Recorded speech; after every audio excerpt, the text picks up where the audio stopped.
Thank you, Will, for the very kind introduction. President Garber, Provost Manning, distinguished speakers, honored guests, and most importantly, fellow alumni.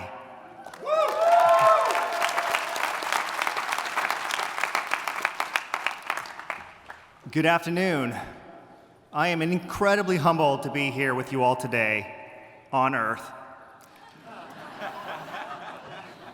To see old friends, reminisce about the past, and ponder our future.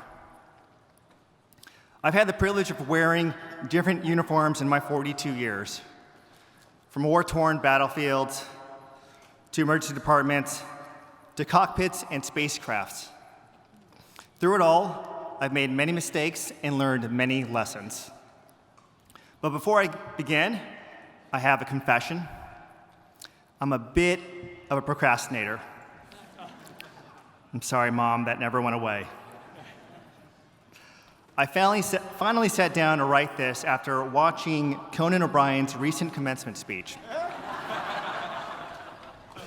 Perhaps to help me get over my procrastination, my lovely wife urged me to watch it together. And between the laughs, his message of humility and impact over accolades really resonated with me. Dang it, Conan, you're so funny and wise. But his message was for the college graduates. We are alumni. We've got it figured out, right? The truth is, I certainly do not. And I struggled with what I could possibly offer such a diverse and accomplished audience, especially to our alumnus from the class of 1946, Mr. Dubé.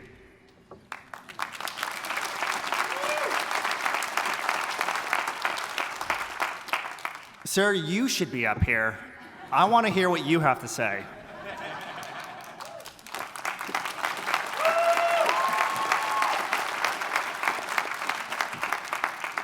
From one sailor to another, go Navy, and happy birthday.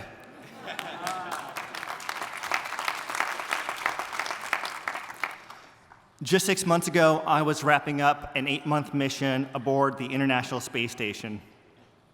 The ISS is a triumph of human engineering, but perhaps more importantly, it's a triumph of international collaboration. Alliances across 15 countries have kept a sustained human presence in low Earth orbit for over 25 years. And this collaboration continues as we set our sights on the moon and then Mars. Let's give a round of applause to the engineers, scientists, and administrators that have kept that beacon of collaboration alive.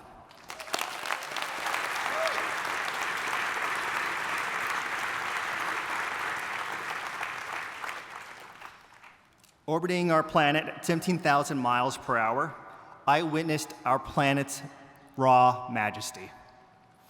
Epic storms, volcanic eruptions, vast oceans, and cities glowing like the constellation, all crowned by the vibrant auroras that paint the sky in colors beyond imagination. Yet through it all, I never saw distinct borders.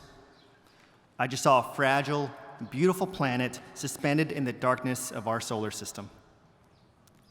The overwhelming realization that everyone you have ever known and will ever love shares this same spaceship we call Earth. The overview effect is the coined term. Sometimes I'd look out from the space station cupola window and relax my focus on the mission, and instead ground my focus right here with my beautiful wife and our amazing 3 children, knowing that beneath the clouds, there were the very people that gave my life its gravity. But you don't have to go to space to understand the weight of our shared humanity. Long before I ever put on a spacesuit, it was here, in the halls of the hospital, wearing a white coat, or as an operator in the SEAL teams, that I learned the fundamental truth about service. True service isn't about the uniform you wear, the title you hold, the altitude you reach. It is simply about the person next to you. I am the son of immigrants who came to this great country to build a better life for their children.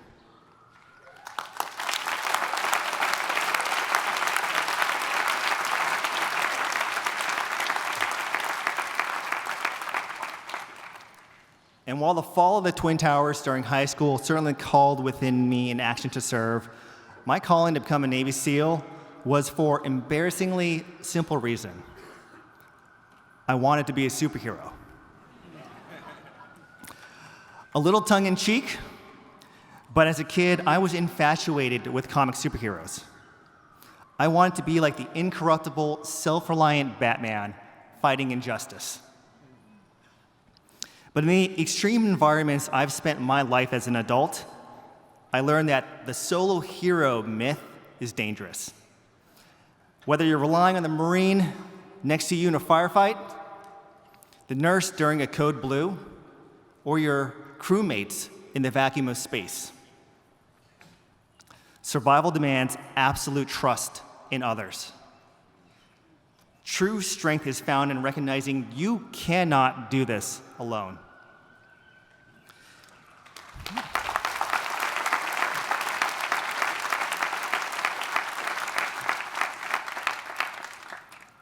Being a Navy SEAL was one of the greatest honors of my life, and it gave me the tools to forge my own path and the chance to serve, albeit in the only way I knew how at the time. But the price was high. There was trauma, pain, and a darkness that enveloped me, bearing my boyhood dreams of ever being a superhero for good. That brings me to the first lesson I'd like to share. Mistakes and tragedy can be the spark for new purpose. The battlefield is unforgiving. Decisions are made in split seconds with imperfect data. Operating with the information I had and with the absolute intention of protecting my unit, I made a decision that took a life. And I was wrong.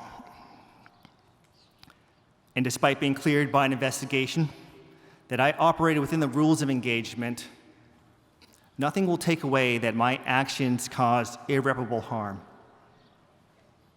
I'm not the victim of this tragedy. I caused it. And it's a weight I rightfully deserve to carry for the rest of my life. Perhaps driven by guilt or a Sisyphean mission of atonement, I pivoted to medicine, hoping to uplift others, but I wasn't ready to heal anyone. In an effort to stay resilient, I had built layers of armor to protect myself, still trying to be that solo superhero. But you can't heal the vulnerable without being vulnerable yourself. The greatest gift this amazing institution, Harvard, has given me is not my medical education or the prestige that follows. It is that the people at Harvard helped pull me out of the darkness and into the light, and did it through something I had long considered a weakness: empathy. To my classmates and professors who took time to understand how I got in the dark hole I was in, and sometimes sit with me in it, thank you for being a part of my journey, and for extending grace I may not have always deserved. This taught me my second lesson. Empathy and vulnerability are superpowers that can heal.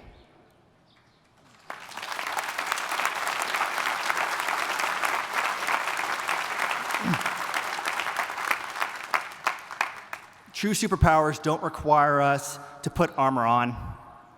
They require us to take our armor off. Remember the overview effect I talked about earlier, of how looking at our planet from space can give a macro view of our shared physical existence and that sense of unity it brings? Empathy is the micro view of that same phenomenon. And extending grace and understanding to others is how we recognize our shared emotional existence and begin to build human connection. which leads to bridges. Learning this forced me to re-examine other virtues I thought I had understood, like loyalty. In the SEAL teams, we use brotherhood as a metaphor of the unbreakable trust that every teammate will surrender their ego to prioritize the mission and team above their own lives. As a young SEAL, brotherhood meant absolute unconditional loyalty. Today, I realize that placing unconditional loyalty in humans, fallible by nature, is an impossible burden. Our unconditional allegiances are best reserved for our shared ideals, to moral and ethical values, to veritas, and if of faith, to God.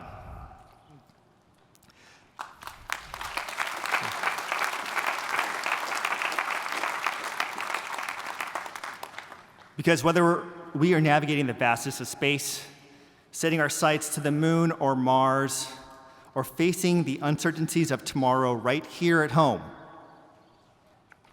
it ultimately comes down to treating each other with respect and kindness. It is precisely during these times, hard times, that our character matters most.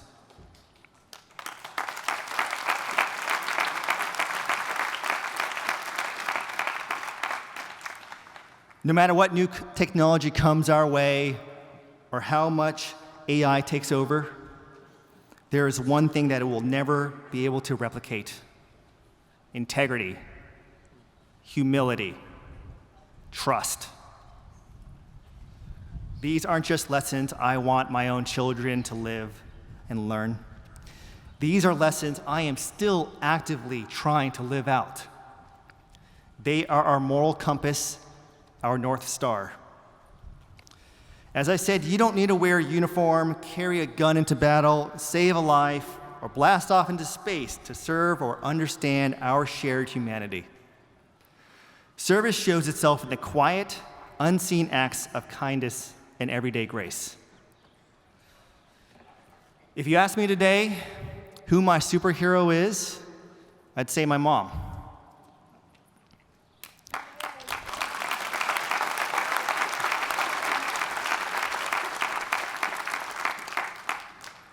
She faced her hardships in life, business, and health with a courage, strength, and faith in God that rivals the toughest warriors I have ever known. Despite having many reasons to be cold to a world that was sometimes unkind to her, she remained compassionate, generous, and above all, morally courageous. I lost my mom to cancer about a month ago.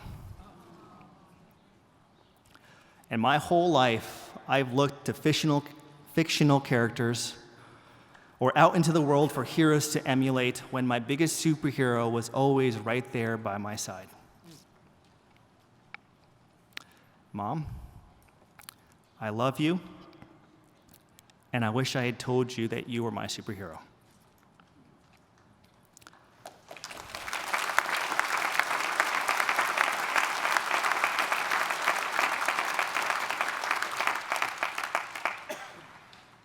To my fellow alumni,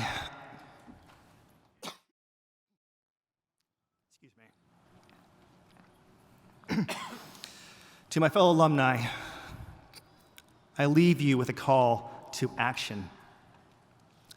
Be the superhero you wish to become. When you walk through the Dexter Gate on your way out, look at the inscription from Charles Eliot. Depart to better serve thy country and thy kind.